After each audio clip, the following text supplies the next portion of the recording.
Celeste, why is Godzilla screaming so much from the lizard and dragon room of the ship? I don't know, Glix. I gave him tacos.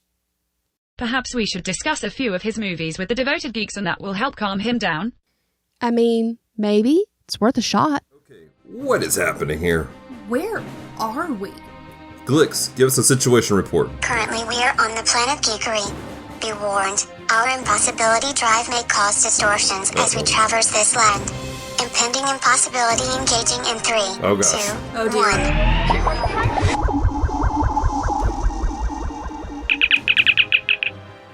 1. Devoted geeks are here. Hello, devoted geeks, and welcome to Com Talk, the podcast extension of Geek Devotions. This is our 70th episode and episode 4 of Quarantine Series. Dallas is still over on Monster Island with Nathan and Jimmy, and today, because Godzilla won't shut up, we are going to be talking about the legendary Godzilla movies and possibly Shin Godzilla as well.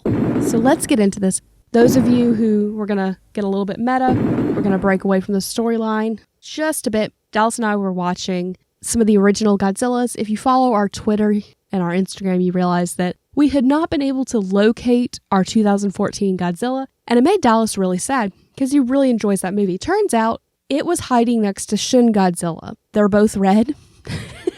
The boxes are both red, and the Blu-ray is much smaller than everything else. It's just kind of hidden. That, and we don't normally put Godzilla on the rack that it was on. We're not sure how it got there. Somebody must have put it there, not realizing that Dallas has an organization system for his movies. We watched that, and that was such an interesting view. Now, for those of you who know, we did our King of the Monsters month probably 2-3 years ago. We went through several of the Godzilla's movies, one of which was the 2014 Godzilla. So if I repeat anything from that, from our review, our podcast, I think we did podcasts about those as well, then, fresh take, updated. We also have been having problems with our podcast server because we switched from Podcast Garden to Podbean, and we are unable to access some of our podcasts. So I'm not sure if the Godzilla podcasts fell into that category. So maybe it's just a refresher. Maybe you don't have access to that one. Who knows? So, real quick, really enjoy the 2014 Legendary Godzilla. Legendary is the company that is doing it. They are a subsidiary of, I think, Sony? Maybe? I don't know, but they were going to do this whole world of legendary monsters. And this 2014 Godzilla was the start of all of that. In that you have now, currently, as of 2020, May 2020, you have Godzilla from 2014, you have Kong, Skull Island, and then you have Godzilla King of the Monsters. Really well done series, really entertaining, it's not a bad movie to watch. I am not the biggest Godzilla fan. It is not my favorite thing to do. I'm not a big kaiju fan. I'm sorry, Nathan. I'm not. It's not a thing for me. I enjoy watching the newer movies because I enjoy the form of storytelling, but the older ones are rough to watch. It's just not my thing. I do love dinosaurs though, and dragons, so I'm more willing to accept it. But Dallas is a pretty big kaiju fan. He's not as big as our friend Nathan over at Monster Island, which is where for quarantine podcasts we're saying he is, but he is more of a fan than I am. He will watch the original Ultraman series. He will watch the original Godzilla movies where they got ridiculous and you can tell it's a rubber suit. And he thinks it's fun. I'm like, that's bad. He loves it. So, cat's out of the bag.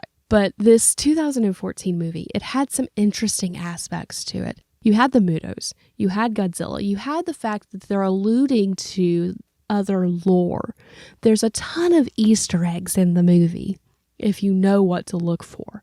And I always appreciate Easter eggs because it's like a tribute to the people who enjoy these movies, like all of these movies. So, but the interesting thing about this movie is most Godzilla movies, we get the perspective of the people fighting Godzilla. We get the perspective of the government. We get the perspective of everybody but somebody who's just chilling and a giant monster comes through his city and tears things up. In the 2014, you get that. You have a little bit of the military point of view, but it's not from the upper-ups. You have the military point of view from a grunt. Somebody who's just following orders.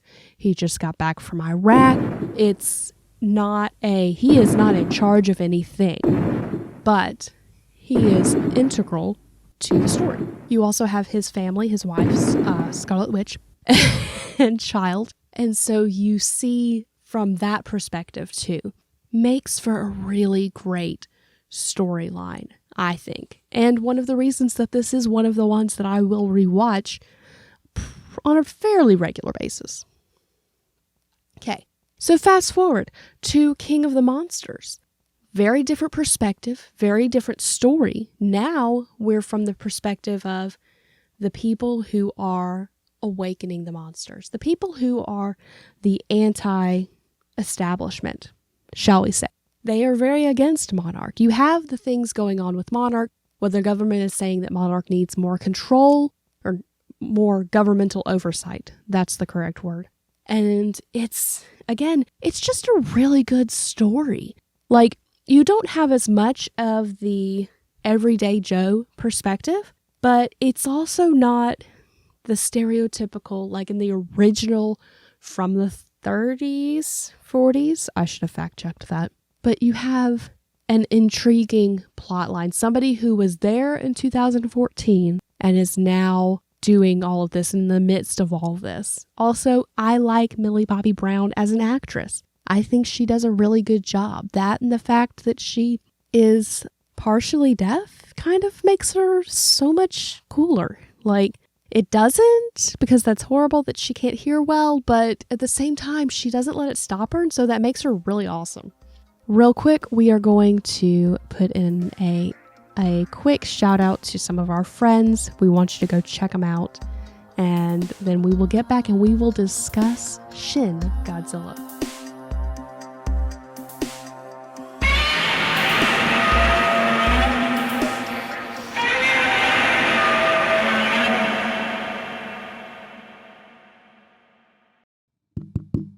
Can you hear me now, Jimmy?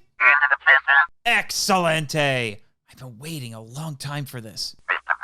What was that? Yes, Jimmy, I'll mention you.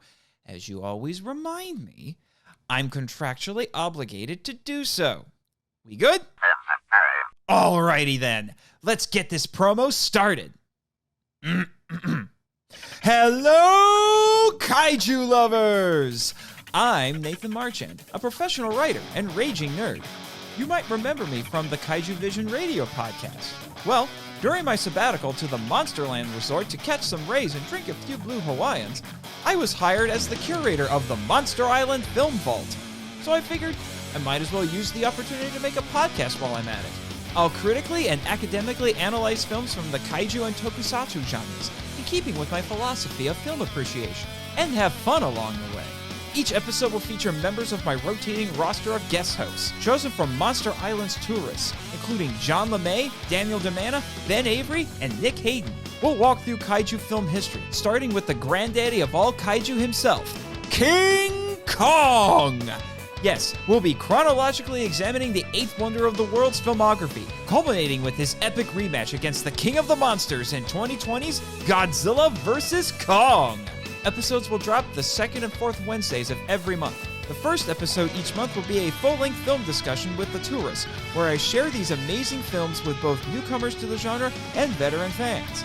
The second will be a mini-sode on a variety of topics, starting with audio essays on classic Toho tokusatsu films. So join me and my intrepid producer, Jimmy from NASA, who miraculously survived the infamous war in space, as we embark on a new giant monster film journey starting September 2019. Check out our website, monsterislandfilmvault.com, and subscribe to us on Apple Podcasts, Stitcher, and other fine podcatchers. The Monster Island Film Vault, a podcast seeking entertainment and enlightenment through tokusatsu.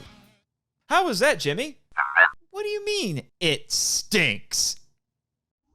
Comms returning to normal stasis in 3, 2, 2, 1. Okay, don't forget to check out those guys. We love them so much. So cool. Anyway, Shin Godzilla. Shin Godzilla was released shortly after the original legendary Godzilla. I say original. For this discussion, original. And it was a Toho production. And it was meant to reboot the Godzilla-verse for Toho. Toho are the people who own the rights to all of Godzilla. Currently, they have, for a time frame, sold the rights to Legendary so that they can do this monster series.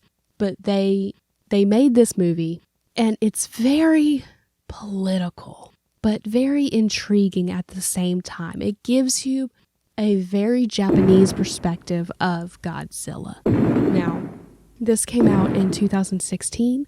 Japan at the time had a nuclear plant go critical and had to deal with that emergency. And so a lot of it is a social commentary on what was going on, what had happened, what people had seen. And if you don't know that, if you don't understand that context, you miss some stuff. You miss some of the ridiculousness of what was going on. Now, Dallas and I just watched this recently, and because we both enjoyed this particular rendition, and it was fascinating because you see the government doing things that, as of 2020, we have seen the government doing with the COVID stuff, like the reactions and the delays and the things changing almost instantly. The prime minister makes an announcement and then somebody runs up and goes, "I'm sorry," and gives him new information, and it completely contradicts what he just said. These are things that we have lived in currently. You also get the more governmental point of view.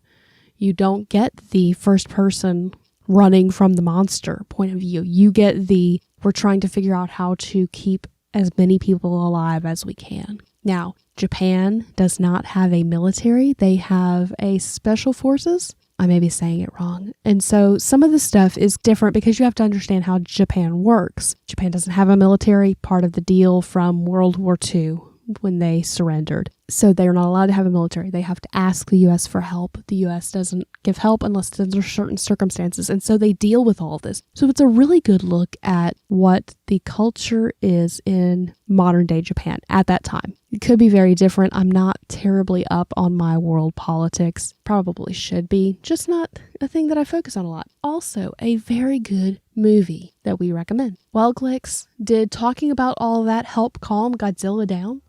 Yes, he seems to be calmer. He is currently swimming in the lake and avoiding Smaug. Well, yeah, Smog's in a nasty mood today as well. Someone stole something from his hoard. We shall have to see if we can find that before he burns everything to the ground again. That was such a pain to clean up. That whole I am fire, I am death is a bit much after a few weeks with the dude. And that is our podcast for today. Thank you so much for taking the time to listen to Com Talk today. If you have loved this episode, head on over to Apple Podcasts to subscribe, rate, and leave a review. It is very much appreciated. So until next time, stay devoted, peace, and love.